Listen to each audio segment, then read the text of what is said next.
Au cœur de la vallée du Lot, Conques, un des plus beaux villages de France, aujourd'hui déserté par ses touristes. La veille du confinement, des pèlerins ont échoué là.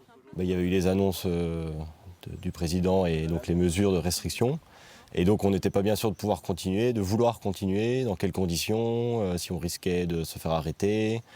Et donc nous sommes arrivés ici, c'était l'apaisement et c'est pour ça qu'on a eu du mal à en repartir. Avec 3 autres pèlerins arrivés le même jour, Pauline et Rodolphe ont été accueillis par les frères Prémontré de l'abbatiale Sainte-Foy. Heureusement qu'ils sont là finalement, ça met un peu de vie quand même. Hein.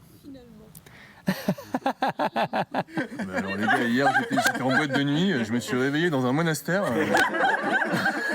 Depuis fin septembre, on n'a quasi plus personne.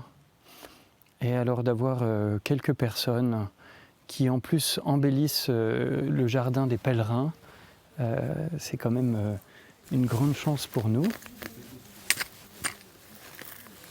Tous les matins, nous prenons nos outils de jardinage et nous désherbons le jardin. On vit ensemble, on est solidaires et en même temps, c'est aussi la rencontre de la nature.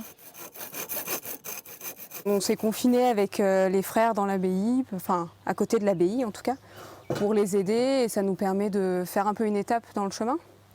Parce que continuer le chemin avec les mesures sanitaires, c'était un peu, enfin en tout cas pour moi c'était compliqué. Jean-Baptiste, lui, est musicien et ce n'est pas le jardin qui l'arrose, mais l'orgue de l'abbatiale de Conques. Il faut toujours garder un taux d'humidité de 70%. Là c'est parfait, mais j'ai quand même arrosé.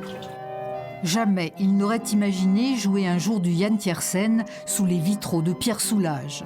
Moi, clairement, je m'étais dit que rien ni personne m'empêcherait d'aller à Saint-Jacques-de-Compostelle, mais en revanche, faire une étape un peu plus longue à Conques, c'était complètement possible. Et je suis en train de réaliser d'ailleurs de plus en plus à quel point c'est une chance, à quel point ça m'apaise et à quel point c'était une étape très importante d'être ici. Ouais.